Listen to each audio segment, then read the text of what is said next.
제목, 규칙이라는 이름의 사랑. 비가 오던 날이었다. 장마가 시작되기 전 애매하게 흐린 하늘에서 내리던 잠비는 사람들의 발걸음을 괜히 더 무겁게 만들었다.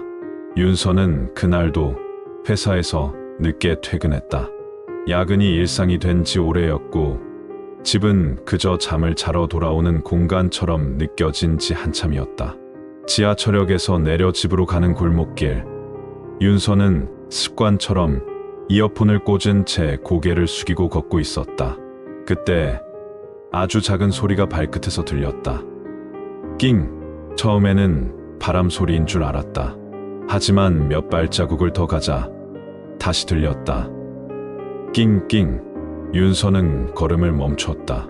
고개를 들어보니 골목 끝 가로등 아래 작은 종이 상자가 하나 놓여 있었다. 비에 젖은 상자는 군데군데 찢어져 있었고 그 안에서 까만 눈 두 개가 윤서를 바라보고 있었다. 작고 젖어있고 떨고 있는 강아지였다. 윤서는 숨을 삼켰다. 설마 하는 마음과 아니겠지 하는 마음이 동시에 스쳤다. 하지만 가까이 다가갈수록 부정할 수 없었다. 누군가 버리고 간 강아지였다. 강아지는 윤서를 보자 꼬리를 아주 작게 흔들었다. 겁에 질린 눈이었지만 그 안에는 이상하게도 기대가 담겨 있었다. 왜 여기 있니? 윤서는 쪼그려 앉아 조심스럽게 손을 내밀었다. 강아지는 물러서지 않았다. 오히려 한 걸음 다가와 윤서의 손등에 코를 갖다 댔다. 그 순간 윤서의 마음 어딘가가 무너졌다. 사실 윤서는 강아지를 키울 생각이 전혀 없었다. 혼자 사는 데다 책임질 자신도 없었고 무엇보다 늘 나는 바빠서 안 되라고 스스로에게 말해왔다. 하지만 그날 비에 젖은 작은 생명은 그런 모든 이유를 조용히 무시했다. 윤서는 결국 상자를 들어 올렸다.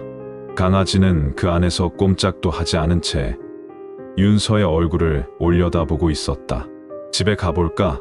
그 한마디로 둘의 인연은 시작되었다. 윤서는 그날 밤 강아지에게 이름을 지어주었다.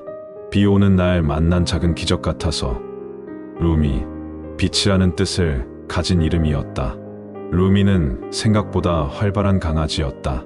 작은 몸으로 집 안을 이리저리 뛰어다니며 모든 것에 호기심을 보였다. 윤서의 양말을 물고 도망치기도 했고 소파 다리를 갉아먹기도 했다. 윤서는 처음엔 웃어넘겼다.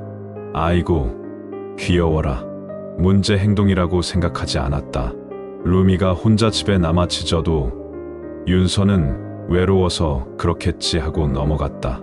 산책 중 사람에게 달려들어도 사람 좋아하는 착한 애네라고 말했다. 윤서에게 루미는 반려견이라기보다는 귀여운 존재에 가까웠다. 규칙보다는 감정이 앞섰고 일관성보다는 기분이 우선이었다. 그러던 어느 날 문제가 터졌다. 윤서가 퇴근해 집에 돌아왔을 때 현관 앞은 난장판이었다. 쓰레기 봉투가 찢겨 있었고 음식물 찌꺼기가 바닥에 흩어져 있었다.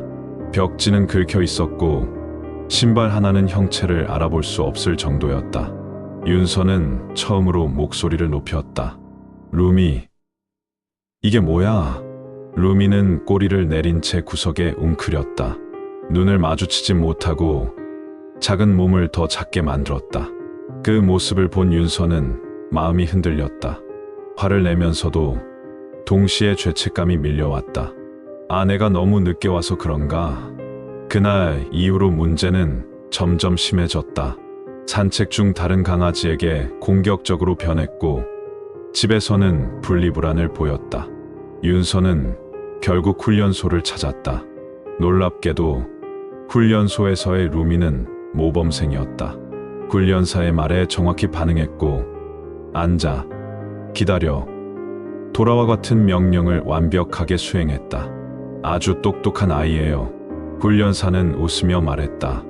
윤서는 안도했다. 다행이다. 역시 전문가가 다르네. 하지만 집에 돌아온 순간 루미는 다시 변했다. 오히려 더 예민해졌고 윤서의 말에는 반응하지 않았다. 윤서는 혼란스러웠다.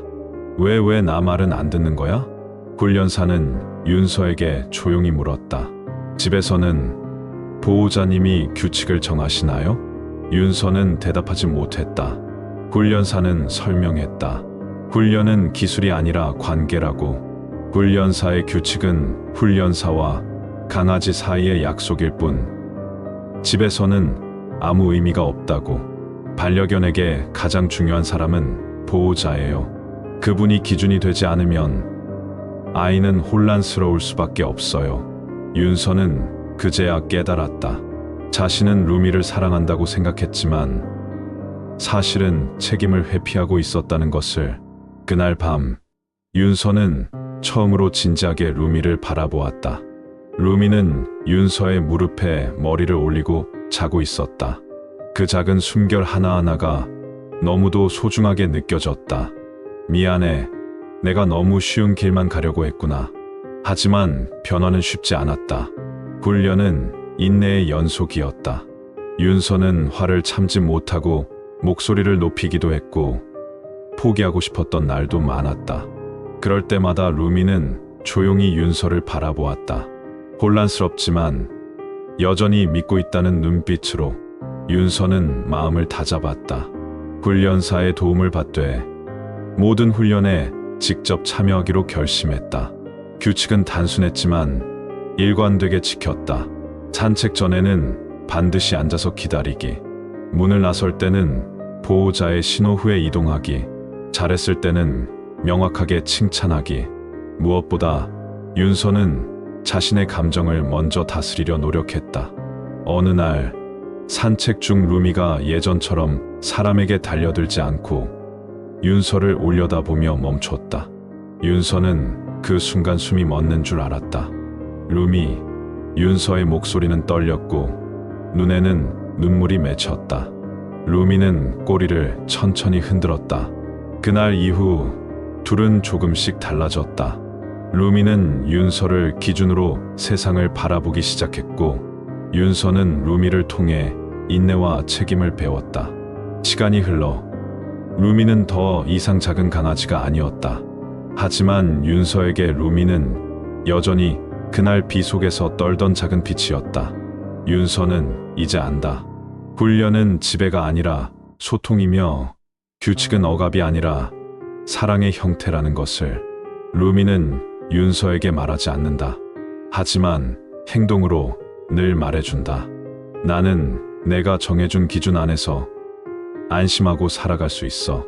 그리고 윤서는 오늘도 루미와 함께 걷는다.